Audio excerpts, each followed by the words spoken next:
Christianity is not a religion about God, it's a relationship with God. In my junior class last week, I'm about a day and a half behind on this. In my junior class last week, we spoke about authentic freedom as opposed to just material freedom or the freedom of the human intellect. Most humans, most people in our culture seem to be under this presumption that freedom is really just the ability to do whatever we want and to basically control our own happiness based on like what we choose to be right or wrong for ourselves. Of course, this sounds a great deal like a moral relativism, or it's rooted in a sense of moral relativism. I teach this to the students relatively simple, that we do have intellectual freedom to a certain extent. That is, depending on what kind of country we're in, or what kind of society, or what kind of religion we're in, or whatever, what kind of school we go to. We do have limits on our ability to do that which we want to do.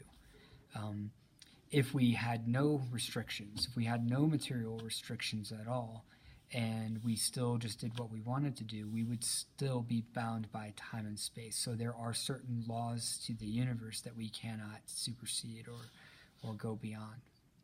So in that sense, all material freedom is going to be limited to the dimensions of time and space at most, and usually at least they are limited by whatever social or religious or economic superstructure we are under.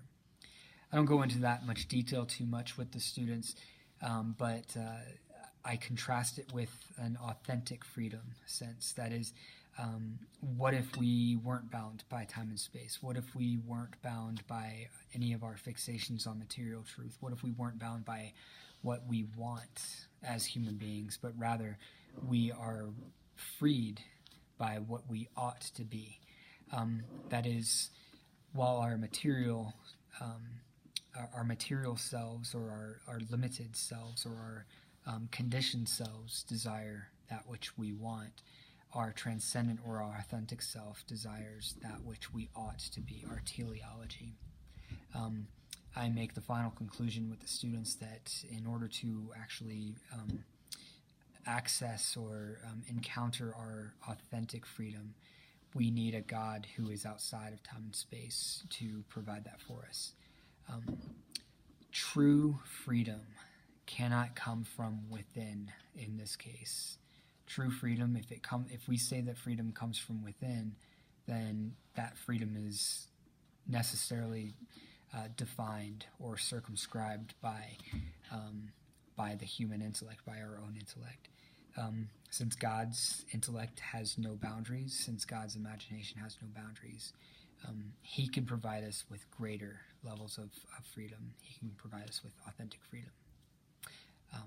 Of course, in authentic freedom, we experience our authentic selves, authentic love, authentic beatitude.